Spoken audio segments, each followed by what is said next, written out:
Hey everyone, how's it going? It's Nady, and today we'll be testing out the One Size Butter Silk Concealer. As you beautiful people know, this is about the products, not the people behind them. Any tiff you may have with them, please cast it away because this is a channel of positive energy. Okay? Thank you. There is a big-ass spider on my curtain. Trying to decide if I mind? I kind of like spiders. And they do eat the little fruit flies that I have in here. You do your thing, Mr. Spider. Anyways, my little red, white, and beautiful popsicles, how you doing today? I hope wherever you're at in the world, you are just having a great day so far. I'm doing pretty good. I am up bright and early. I'm so excited to film. I was in the shower today, and I kind of realized that I think one of the reasons why I've been so burnt out on reviewing makeup products lately is because I feel as though I have to do an entire fucking makeup look with every single review, and I really don't. Like today, I'm reviewing concealer. I know I'm gonna do on one half my face just the concealer because I do like to wear concealer on like no makeup days. But then on this half of my face, I'm just gonna try it over a foundation. I don't have to do like this big glam eye look. And just like that, I was kind of excited again to try products out knowing that it wasn't gonna be this long drawn out process for me. Not that doing a makeup look is monotonous or anything. I freaking love doing a full glammed out makeup look, but if I don't have to, fuck, I'm not going to. Bitch is back in action. And if you've seen my other reviews of One Size Boutete, you're probably wondering why the fuck are you reviewing this because you haven't liked anything from them. And I guess that's partially true. It's not as though I haven't liked anything from them. I've just thought that for the most part, everything is just kind of cheap and gimmicky and kind of not useful. Like those kind of expensive ass makeup wipes that can also serve as tents or sleeping bags. Send those things to FEMA, fuck. I finally used my last one. I think there was only like 8 in the pack. And even though it was very, very dry and kind of crunchy and crispy, it still did remove my makeup, so it's not like the products are completely useless. I just think that for your money, there's better out there. And the eyeshadow palette, it was good, it was fine, but I just didn't think it was worth the money. So I did kind of take a little break from them, give them a chance to re-blossom their company, and I think coming out with concealers was possibly a good move, or I thought it was a good move until I went to Sephora's website to read the reviews and I put it into Fake Spot. I don't know if you've heard of this, but I just recently reviewed a Freck Beauty product and put it into Fake Spot only to find that almost every review was fake. So now whenever I review a product, that's like the first thing that I'm gonna do. But basically it takes keywords out of all of the reviews, it compiles them, and it gives it a rating, and this got an F. Well, out of almost 125 reviews, this is saying that a majority of them are incentivized, meaning they were somehow compensated either with free product or money, and not everyone who reviews these products is gonna give it a positive review. Like some of them are truthful, but more often than not, they're gonna leave like 4 or 5 stars, and it's very, very dishonest and really confusing because this is a common thing with Sephora. For some reason, they allow fake reviews. So these products that are by more popular individuals like influencers or by big brands that maybe they've partnered with, they're at the tippy top because they have all these fake reviews that make the product look good. Well, then when I go to the 1-star reviews, hold on. In the 1 and 2-star reviews, people are pissed because they believed the 4 and 5-star reviews saying, do not trust this. People are being paid for this. This can squeeze is not that good. People are saying there are good qualities to it, but really only trust like the 1, the 2, and the 3-star reviews. So my friends, I highly suggest that, especially with Sephora, check Fake Spot first before buying anything. This isn't sponsored or anything. I mean, I should reach out to them, but there are also verified purchases in the 5 stars. So it's not like it's a terrible product. It's just that a majority of the 4 and 5 stars, they did get it for free. So think what you want about that. But I remember like 10 years ago when I would get shit for free before I did this kind of stuff, I would fall into their trap and I would give it a 5-star review just because I got the product for free. Now I fucking know better, but I know that not everyone's gonna be truthful when they get something for free. It's just a thing that humans do. But who knows, maybe the product actually is great. It does look like they have a fairly decent shade range. They go pretty light, they go pretty deep, and there's lots of tones in between. They say this is an all-day wear, do it all, medium to full coverage, can squeeze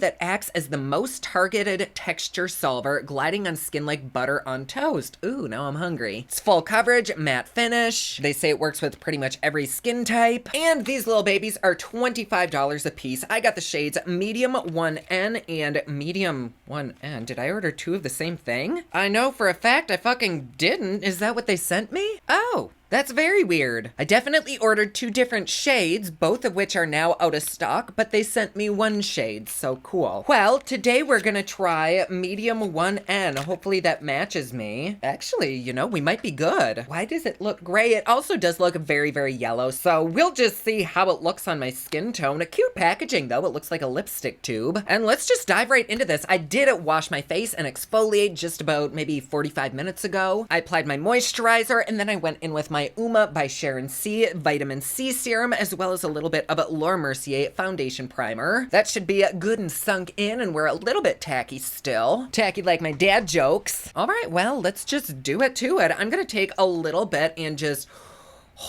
you know, I think this might be a little bit too dark for me. I'm gonna take a little bit on the back of my hand and apply it with a nice flat brush. Oh, you know, maybe this will add a little bit of brightening. Actually, I think we might be good. I'm gonna start on this side with just a little bit under my eye. This was actually a lot. I forget that they say this is so full coverage. It does look very, very pretty. This will be the side that I'm just gonna wear this alone, so let me take a little bit more on my eye. They do say that you can use this as an eyeshadow base as well. Not really gonna wear any eyeshadow, but I can at least see if it'll cover the red stain from the shadow that I was wearing the other day, which it does seem to be covering very, very well. I'm just a little bit yellow now. Drag it down here and try to neutralize that redness. I actually think that's very, very pretty. Hold on, I'm gonna blend it in with just a little damp sponge. I'm really not upset with how that looks. Oh, wow, that gets even darker though. Maybe it didn't. Let me put a fresh little bloopy right next to this to see if the color changes at all. Oh yeah, she oxidizes. Look at the difference between those two. That is like 3 shades different. And when I first put it on, I'm pretty sure it was like 4 shades different. I can see it changing before my eyes. And there isn't anything on my hands, like I actually just washed them, so there shouldn't be too much body oil on them for the squee to fight with. But just over bare skin, in person, it actually does look very, very pretty. I don't have any issues with the color. Not sure how it'll look on camera once I up the saturation and all that shit, but here we have it. I wouldn't say that first little bloopy was near full coverage. It was definitely like light medium, but at least on camera, it did do a pretty good job at neutralizing the purple underneath my eyes. In person, I can still see the purple, but it added just enough coverage so it looks like I got a little bit more sleep, like I eat my cabbage and my carrots, versus this side, which does have a little bit more purple. So what do you think? I'm not mad at this. I will say, even after patting it in with this thing and the damp sponge, it is hella creasy, so maybe it just needs powder. Give me just a second. And I'm gonna take a little bit of the Beauty Bakery setting powder, just a tiny bit on a brush. We don't need to overload here.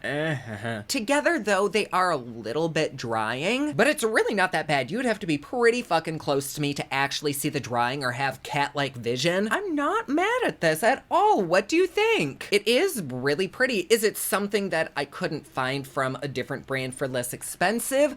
I don't know about that, but this also is really, really accentuating my little fine lines, and it's makeup. Like, I'm not expecting it to suddenly tighten my skin and make fine lines completely invisible, but it's catching in them, and so when you go like that, all you see is like a bunch of missing makeup where it catches in the lines, and that's what's not sexy. So either immediately powder this, or if you do have fine lines, I don't know if this is gonna be for you because it really is collecting in them. I'm having to keep going like that just to like sort this shit out. But from this distance, I don't think that you can necessarily even see that happening. So even though it is happening, it might be so almost invisible that I can overlook it. I don't know. It really doesn't look that bad, I don't think. So now let me go in with foundation on this half of my face, and we can kind of use this as a highlighter. I went through all my foundations and stored all the ones that are a little bit too deep for me or not my color. And so now I don't know what I'm gonna use this with, because everything I have is lighter than this, especially after it oxidizes. I'm just gonna go in with my usual Maybelline Fit Me in 122 Creamy Beige.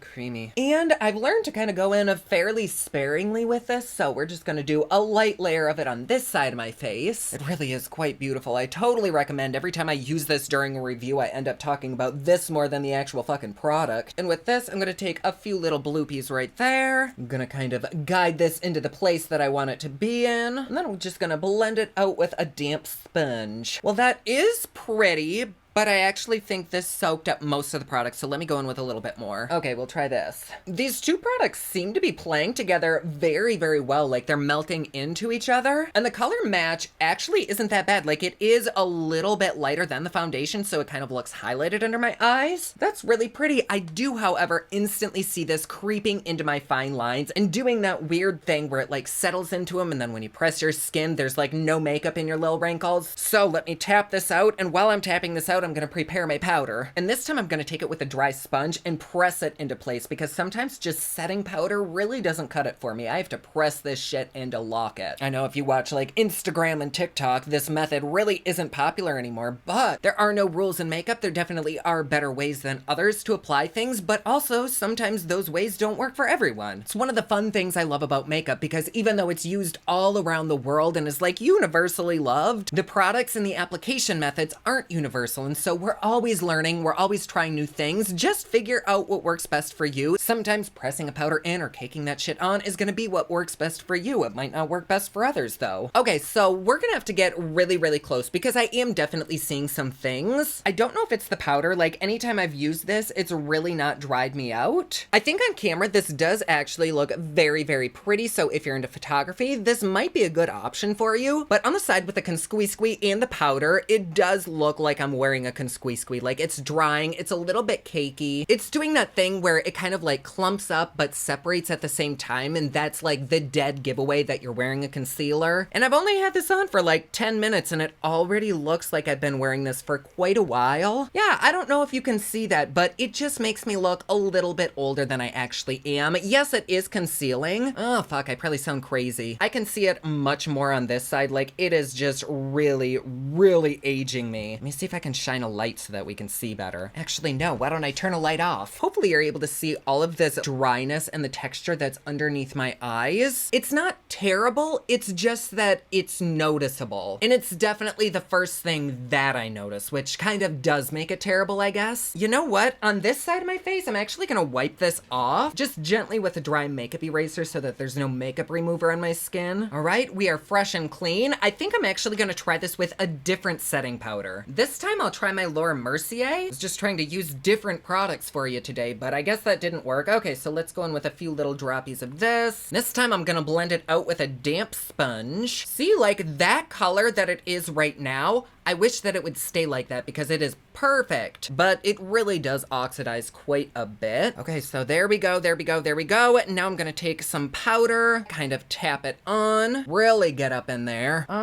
Well, I do think that powder might be a little bit better. It's almost like softer. I think in the camera, this side does look really good, but just right under there, I look like 10 years older, at least in person. Ooh, but now this side is starting to crease really bad, even though I set it with a good powder that I love. Maybe you just need like their powder for this, which I don't like that because you shouldn't have to buy every fucking product in the line just to get one thing to work. If you don't have creasiness, I do think that you probably would like this. It just seems a little bit on the drying side, but not so drying that I wouldn't recommend this. Like, if you have super hydrated skin, you'd probably be fine with this. And if I were doing like a full glam look, I would probably still be okay with this because most of my makeup is gonna cover up this creasiness anyways. But on the side where I'm just wearing this alone, I don't think it looks bad, but the products that I already use that are honestly way cheaper than this, I think I like them more. But from a little bit of a distance like this, I think this is really, really pretty. So you kind of gotta weigh your pros and cons here. If you have dry skin, stay the fuck away from this. If you have creasy skin, also stay the fuck away from this, or instantly set it with a really, really good product. But even when I did that, it's still creased. I think if you have oily skin, this is probably gonna really, really oxidize. So I don't really know what to say with this before we hop into a wear time test, because it seems like there's a lot of people that could rock this, but there's a lot of people that could not. And it's hard to recommend because on my skin, I personally don't love it, but I also don't hate it. I guess I'm kind of like right in the middle with it, and for $25, I would rather be like way higher than the middle, especially with so many drugstore brands really hitting their shit out of the park lately. But I'm just hella confused because where I don't have creasiness, this really is laying down fabulously. It looks marvelous on my skin. It does look like a second skin. It's just that little bit of creasiness. So yeah, those are just a few things to consider. This is how we look. I'm gonna go ahead and do a wear time test. I do think that, at least in my monitor, both sides look pretty, but I'm also I'm not wearing my glasses and my monitor's like 5 feet away from me, so who the fuck knows how it really looks. You will have to let me know down in the comments below if you think this looks good. Do you think it looks bad? Make sure your settings are all the way up to 4K. We film in high definition, baby. Here's the side with just the powder and squee. After putting the Laura Mercier on, I do actually think that it does look better than the other powder that I used, so maybe over foundation, it just needs a different powder. Oh, fuck. But see, like within the last just couple of minutes, even this side has gotten more creasy, even though I powdered it. Just don't know, because I know that I probably sound crazy. But I would rather sound crazy and be honest than lie and have you waste your money. So anyways, here we go. I'm gonna go do a little wear time test. I will see you in just a second. We are like really close and personal, but like right under there also, I do still have a little bit of leftover nail polish on my finger. Ignore that. But yeah, just super freaking creasy. On this side, it's not nearly as bad. It's those little spots that are just missing makeup. It's like the makeup slides right out of them and accentuates your under eye wrinkles, and nobody wants that. Let's see how we look outside. Ooh, see, like kind of in the dark, I look nice and healthy. Look at how airbrushed that side looks. But I am in almost pitch black, and who the fuck needs makeup at that point? It's too bright out. I can't even keep my eyes open. So yeah, I definitely don't hate this, but I certainly don't love it. I think there are way better formulas out there that aren't so, I guess, mysterious and temperamental, because in some lightings, at some angles, this looks so exceptionally beautiful. But then in other angles, honestly, I kind of look haggard, I look old, I look tired, and I don't want a concealer that from this angle, I look like a fucking Barbie, and from this angle, I look like a troll under a bridge. Okay, we are back with my final verdict here. I think that this is pretty, however, after only like 10 minutes, they look like how my everyday concealers look by the end of the day. I do think that in some angles, this looks so beautiful, so airbrushed, just so nice on the skin, but it's really inconsistent for me. Like when I was downstairs, I was looking in different lighting, in different mirrors, in my bathrooms, and like in my kitchen, this looks really beautiful under natural lighting, but then in my bathroom, this looks old. I just can't get over how wrinkly this side looks. I think that there are people who would like this. If you have like supple, juicy, smooth skin that isn't super oily, that is just like normal but not dry, then I think you would love this. If you do have oilier skin, I think that this would probably look good on it, but I also think that you're gonna have to order a few shades up because the oxidization is hella fucking real. I just don't think that this product is for everyone that they claim it's for, and it kind of has a more specific audience, which is anyone who doesn't have creasiness to their skin or any kind of texture underneath their eyes or any kind of dryness under their eyes. I do think this would be a really beautiful eyeshadow base because it does conceal very nicely. If you're fine with creasing and you're used to that, you might like this. Is it something that I'll probably continue using? No, but is it better than pretty much everything that I've tried from this brand so far? I think so. This does have potential to be very good for a lot of people. Do I recommend it? Not really. I think there are so many better, more affordable options out there that won't crease as bad, that do still look airbrush, that won't oxidize, that won't do that like weird pilling, separating at the same time kind of thing right up there. So I'm not sold with it, but the fact that it does look so stinking pretty in certain lights and certain angles, I can't really say, no, don't try it. So if this piques your interest, I mean, grab it. But is it my favorite? No. So there we go. See now, from right here, like when I'm looking this way, it doesn't really even look like I'm wearing concealer. Oh, my cat's at the door. Hi, baby. You gotta stay out there. You're gonna knock more shit into my garbage. What is this? My eyelash curler. Stupid skank. She gets up onto my desk in the middle of the night and starts knocking stuff off it, and half of it lands in my garbage. Just lost a good mirror that way. But I love you. Yes, I do. Okay, babies. Sorry for all the indecisiveness, but this was actually kind of fun to test. I'm really wanting to get more into like skin products like foundations, squeeze, and less into eyeshadow palettes. I just haven't been inspired by a lot of them lately. And because my skin has changed quite a bit over the last year, I'm honestly wanting to try products that I hated like 1 or 2 years ago and see if maybe now they work better for me. But this, it just, I don't know. I don't hate it, but I don't love it. Oh, but see, when I squint and do this with my face, it does look really pretty. I can't see any purple under my eyes. And because I'm squinting, you can't see all the little fine lines, and it looks beautiful. This is a pretty believable face, right? What do you mean it looks like I just smelled cat piss? This is my face. So I just had fellow in-person confirmation come and look at my under eyes, and they too agreed that it is very creasy, at least in person. Whatever though. Anyways, thank you so much for being here. I love having you. Thank you for putting keeping up with my jumbled mess. If you'd like to support me and my channel just a little bit more, please feel free to join us over on Patreon. It's patreon.com/poplux. You get videos a day early, you get Patreon-only content, plus best part, it is cheap, fun, and fancy, just like me. Like always, please be sure to subscribe and hit that notification bell down below so that you're notified anytime I upload a new video. Don't forget my newest collection of highlighters, including Black Ice, which does change from black to white, will be available again soon at thepoplux.com. Also, my latest album, Kiss of Fame, is available everywhere online that music is sold. Thank you so much for all the support. Like always, please be sure to comment down below. Let me know what you thought of this video. Don't forget to like and subscribe. You can follow me on Snapchat, Instagram, and Twitter at officialnady, and you can follow me online at thepoplux.com. Thank you so much for watching. I love you all, and I will see you again soon. Bye.